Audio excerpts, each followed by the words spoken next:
Hello friends, ఇవాళ నేను చెప్పబోయే స్టోరీ ఓ స్త్రీ రేపురా. Welcome back to Facts Bazaar Telugu. 1960 నుంచి 1980లో జరిగిన ఒక యథార్థ సంఘటనే ఓ స్త్రీ రేపురా. ఇది బ్రిటిష్ పరిపాలన తర్వాత జరిగిన సంఘటన. ఇది ఆంధ్రప్రదేశ్ రాష్ట్రంలో కొన్ని ప్రాంతాలలో జరిగిన సంఘటన ఓ స్త్రీ రేపురా. ఒకప్పుడు ఉదయం తిరుగుతుందని ఇంటి గోడలపై ఓ స్త్రీ రేపురా అని రాసుకునేవారు. కొన్ని చోట్ల అయితే భయంతో వారు ఉంటున్న గ్రామాన్ని విడిచిపెట్టి వెళ్ళిపోయేవారు. ఈ ఇన్సిడెంట్ మీద చాలా స్టోరీస్ ఉన్నాయి. అయ్యేంటో మనం ఇప్పుడు తెలుసుకుందాం. ఈ కథ కర్ణాటకలో ఉన్న బెంగళూరుకు దూరంలో ఉన్న ఒక గ్రామంలో మొదలైంది. సర్వేష్ అనే వ్యక్తి బెంగళూరులో న్యూస్ ఛానల్లో పనిచేస్తున్నారు. హాలిడేస్ ఇవ్వడంతో అక్కడే దగ్గరలో ఉన్న అతని ఊరికి వెళ్ళారు. అతను రాగానే ఇంట్లో వాళ్ళు చాలా ఆనందపడ్డారు. ఇంట్లోకి వెళ్లే ముందు ఇంటి డోర్ పైన నాలిబాద్ అని రాశారు. దీని మీనింగ్ ఏంటంటే రేపురా అని అర్థం. సర్వేష్ వాళ్ళ అమ్మతో ఏంటి ఇలా రాశారు అని అడిగారు. వెంటనే సర్వేష్ వాళ్ళమ్మ కంగారుగా వచ్చి సర్వేష్ లోపలికి తీసుకెళ్లి జరిగింది మొత్తం చెప్పారు. కానీ సర్వేష్ సిటీలో ఉన్నవాడు కదా, ఇవన్నీ నమ్మలేదు కూడా. తిరిగి వాళ్ళ అమ్మని తిట్టాడు. ఇలాంటివి నమ్ముతావేంటి నువ్వు అని. వాళ్ళమ్మ కామ్గా ఉండిపోయింది. పక్కింటి వాళ్ళు కూడా డోర్ మీద ఏమీ రాయరు. పక్కనే ఉన్న అబ్బాయి పేరు ఆది. వాళ్ళమ్మ ఎంత మొత్తుకుందో డోర్ మీద నాలిబాద్ అని రాయమని. కానీ అతను వెళ్ళలేదు. ఆ రోజు రాత్రి అందరూ పడుకున్నారు. రాత్రి 12:30 దాటింది. అందరూ మంచి నిద్రలో ఉన్నారు. అదే సమయానికి గల్ గల్ అని గజ్జల చప్పుడు వచ్చింది. దాంతో సర్వేష్ కు మెలకు వచ్చింది. మెల్లగా కన్ను తెరిచాడు. ఏంటా సౌండ్ అని వెళ్ళి చూద్దాం అనుకున్నారు. కానీ మళ్ళీ నిద్రపోయారు. ఈసారి మళ్ళీ సౌండ్ వచ్చింది. ఈసారి ఆ సౌండ్ కి లెగుసుకొచ్చున్నారు. ఎవరో పక్కింటి వాళ్ళ తలుపు కొడుతున్నట్టు సౌండ్ వచ్చింది. సర్వేష్ వాళ్ళ అమ్మను లేపి పక్కింటి వాళ్ళ తలుపు ఎవరో కొడుతున్నట్టుంది అని అంటాడు. అప్పుడు వాళ్ళ అమ్మ తను వచ్చేసింది, నువ్వు వెంటనే పడుకో అని అంటారు. సర్వేష్కి ఏమాత్రం కాలేదు. కానీ వెంటనే అమ్మ చెప్పింది కదా అని పడుకున్నాడు. వాళ్ళ అమ్మ చెప్పింది నిజమేనేమో అని భయపడుతూ కూడా పడుకుంటాడు. ఆ తర్వాత రోజు అది కనిపించలేదు. అప్పుడు అర్థమైంది అది వచ్చి తీసుకెళ్ళిపోయిందని.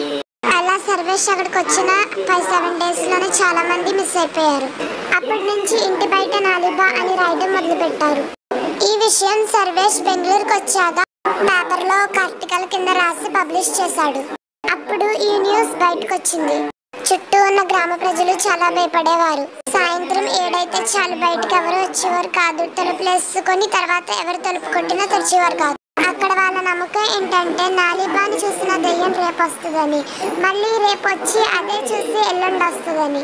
ఈ ఇన్సిడెంట్ వెనుక ఎన్నో కథలు వచ్చాయి. ఇప్పుడు నేను చెప్పబోయేది వాటిలో మొదటి కథ ఏంటంటే, ఒక అమ్మాయికి పెళ్లి ఫిక్స్ అవుతుంది. అయితే కరెక్ట్ గా పెళ్లి టైంకి అబ్బాయి మండపానికి రాలేదు.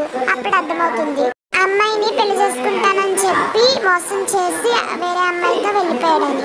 అప్పటి నుంచి అమ్మాయికి మగవాళ్ళంటే చాలా కోపం పెరిగిపోయింది. ఈ మగవాళ్ళంతా మోసం చేసే వాళ్ళే అని గట్టిగా మైండ్ లో ఫిక్స్ అయిపోయింది. అందుకే బ్లాక్ మ్యాజిక్ కూడా నేర్చుకుంది.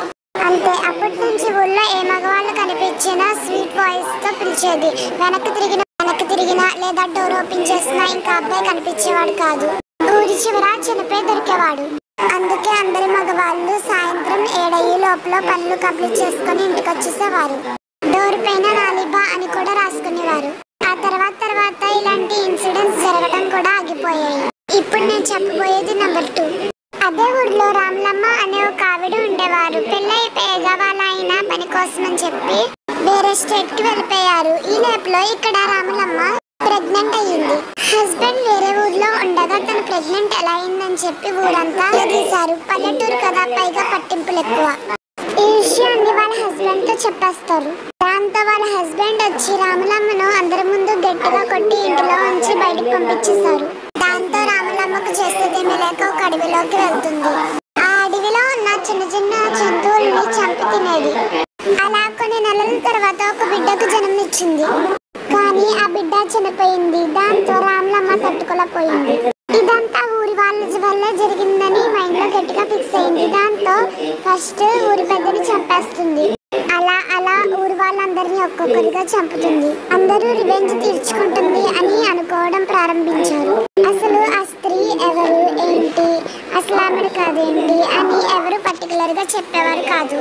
కానీ అన్నిటికన్నా మెయిన్ పాయింట్ ఏంటంటే ఆ ఊరిలో అబ్బాయిలు మాత్రమే మాయమైపోయేవారు, చనిపోయేవారు. స్త్రీలకు అసలు ఏమీ అయ్యేది కాదు. అందువల్ల అక్కడ తిరిగేది ఒక అమ్మాయి అని చెప్పేవారు. ఈ ఇన్సిడెంట్ ఎంత ఫేమస్ అయ్యిందంటే ఈ ఇన్సిడెంట్ మీద ఒక మూవీ కూడా తీశారు. అది తెలుగులో ఓ స్త్రీ రేపురా, ఇంకా కన్నడలో హో ఉడిని నాలిబా అని ఉంది. ఇంకా హిందీలో వచ్చిన స్త్రీ మూవీ కూడా ఈ ట్రూ ఇన్సిడెంట్ ని బేస్ చేసుకునే ఉంది. ఆ లేడీ రెడ్ డ్రెస్ లో వచ్చేదంట. కొంతమంది అమ్మాయిలు ఆ లేడీ వెళ్తున్నప్పుడు ఇంటి కిటికీల్లో ఉంచి వెనక నుంచి చూసారంట. అప్పటి నుంచి ఆ ఊర్లో అమ్మాయిలు రెడ్ డ్రెస్ వేసుకోవడమే మానేశారు.